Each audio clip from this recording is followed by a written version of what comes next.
بسم اللہ الرحمن الرحیم۔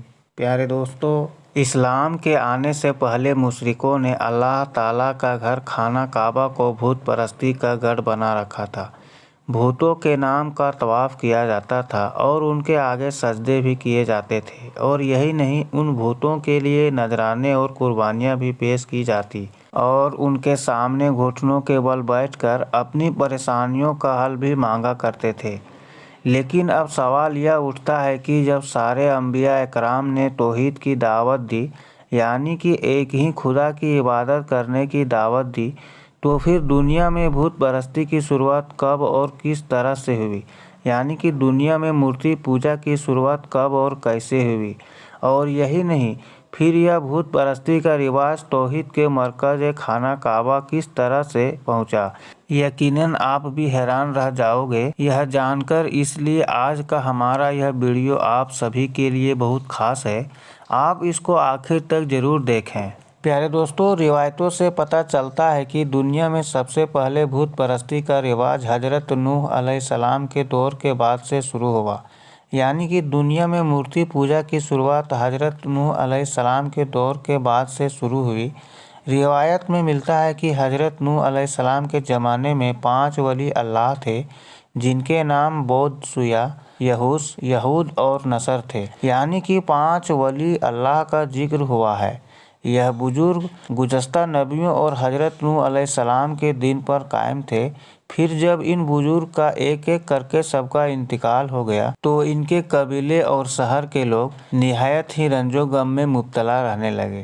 ایک بار جب لوگ اپنے بزرگوں کی یاد میں نہایت ہی اداس بیٹھے ہوئے تھے تو اس وقت ایک شیطان ایک بزرگ کی شکل اختیار کر کے ان کے پاس میں آیا اور کہنے لگا، یہ تمہاری اس درد کی دوا میرے پاس موجود ہے۔ تو یہ سن کر وہ لوگ بہت خوش ہوئے اور اس سے پوچھنے لگے، تو اس شیطان نے ان کو مشورہ دیا کہ تم لوگ اپنے ان 5 بزرگوں کی تصویر بنا لو اور پھر ان کو ایک مسکے میں رکھ دو۔ پھر تم لوگ جب بھی ان بزرگوں کی تصویروں کو دیکھو گے تو تمہارے دل کا درد کم ہو جائے گا۔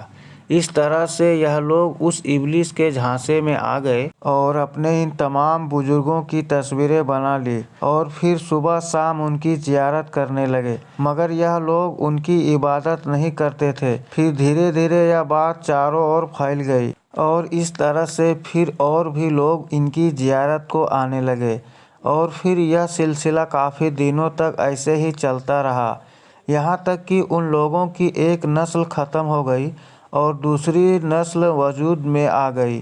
دوسری نسل کے لوگوں کو یہ معلوم نہیں تھا کہ یہ تصویر دراصل انسانوں کی ہے اور انسانوں نے ہی بنائی ہے۔ اس لیے پھر ابلیس نے ان لوگوں کو یہ پٹی پڑھانا شروع کر دی کہ یہ تمہارے معبود ہیں، تم ان سے اپنی ضرورت کے مطابق چیزیں مانگا کرو۔ یہ لوگ ابلیس کے جھانسے میں آ گئے اور پھر ان پر تصویروں پر پھول اور مالا بھی چڑھانے لگے۔ پھر جب تصویریں پرانی ہو گئی تو پھر شیطان کے ہی مشورے سے ان کی شکل کے بڑے بڑے بھوت تراش لیے گئے، اور اس طرح سے پھر دنیا میں بھوت پرستی کا آغاز ہو گیا۔ یعنی کہ دنیا میں مورتی پوجا کی شروعات ہو گئی۔ اب سوال یہ اٹھتا ہے کہ دنیا میں مورتی پوجا کی شروعات تو ہو گئی، لیکن شہر مکہ میں جو شروع سے ہی توحید کا مرکز رہا ہے، وہاں تک یہ بھوت پرستی کب اور کس طرح سے پہنچی؟ اور خانہ کعبہ کے اندر یہ بھوت یعنی یہ مورتیاں کس طرح سے پہنچی؟ تو دوستو، ہم آپ کو بتا دیں کہ شہر مکہ میں بھوت پرستی کا آغاز بنو خزر کے سردار عمرو بن لئی نے کیا۔ عمرو بن لئی خانہ کعبہ کے ایک بہت بڑے سردار تھے۔ مکہ کے لوگ ان کی بہت عزت کرتے تھے، یعنی کہ ان کو بہت زیادہ مانتے تھے۔ اس کی ایک خاصیت یہ تھی کہ حاجیوں کی بہت خدمت کیا کرتے تھے۔ ان کو پانی ہی نہیں پلاتے تھے بلکہ شہد کا شربت بھی پلاتے تھے۔ اس زمانے میں بھی حاجیوں کی خدمت کو بہت ثواب کا کام سمجھا جاتا تھا اور اعزاز کی بات بھی سمجھی جاتی تھی۔ ایک مرتبہ یہ شخص عمرو بن لئی اپنی تجارت کے سلسلے میں ملک شام گیا۔ وہاں پر اس نے بھوت پرستی کو ہوتے ہوئے دیکھا، یعنی کہ وہاں پر اس نے مورتی پوجا کو دیکھا۔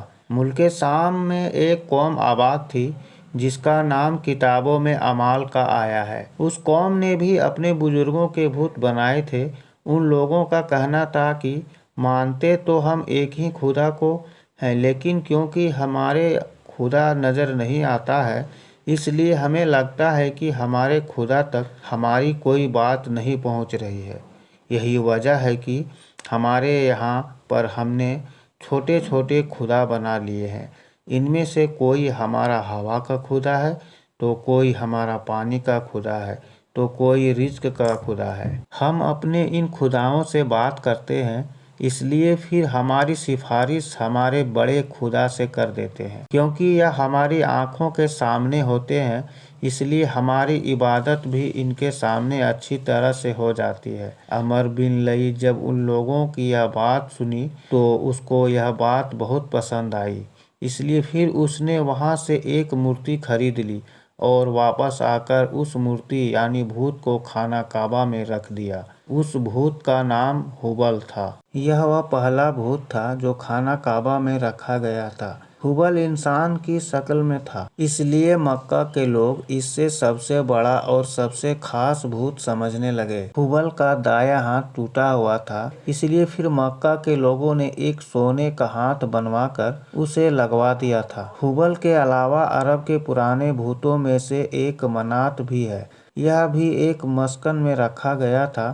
پھر لات اور عزا نامی بھوت بھی وجود میں آ گئے تھے۔ اس طرح سے پھر یہ تینوں بھوت عرب کے بہت بڑے بھوت بن گئے تھے۔ اس کے بعد عرب میں ہر جگہ بھوت اور بھوت پرستی نے قدم جما لیے تھے۔ پھر زمانہ جاہلیت اور صفا اور مروہ پر بھی دو بھوت رکھ دیے گئے تھے۔ صفا پر جو بھوت رکھا گیا تھا اس کا نام اسب تھا، اور جو بھوت مروہ پر رکھا گیا تھا اس کا نام نائلہ تھا۔ اس کے بعد عمرو بن لئی وہی بات کہنے لگا تھا جو بات قوم عمالقہ کے لوگ اپنے بھوتوں کے بارے میں کیا کرتے تھے۔ اس کے بعد عمرو بن لئی مکہ کے باقی قبیلوں کو بھی دعوت دینے لگا اور کہنے لگا کہ وہ بھی اپنے بھوت بنا کر خانہ کعبہ میں لا کر رکھ دیں، لیکن شرط یہ رکھی گئی کہ وہ بھوت مکہ کی مقدس مٹی سے ہی بنائی جائے۔ اس طرح سے پھر پورے مکہ میں بت پرستی کی شروعات ہو گئی۔ اس کے بعد مکہ کا یہ رواج ہو گیا تھا کہ جس قبیلے کا بھوت خانہ کعبہ کے اندر رکھا ہوتا تھا، یہ اس کے لیے بڑی اعزاز کی بات ہونے لگی تھی۔ آپ سبھی کو معلوم ہے کہ عرب کے قبیلے اپنی محبت اور دشمنی دونوں کے لیے مشہور تھے۔ اب جس قبیلے کا مکہ والوں کے ساتھ میں جھگڑا ہو جاتا تھا تو اس قبیلے کا بھوت خانہ کعبہ سے باہر نکال دیا جاتا تھا۔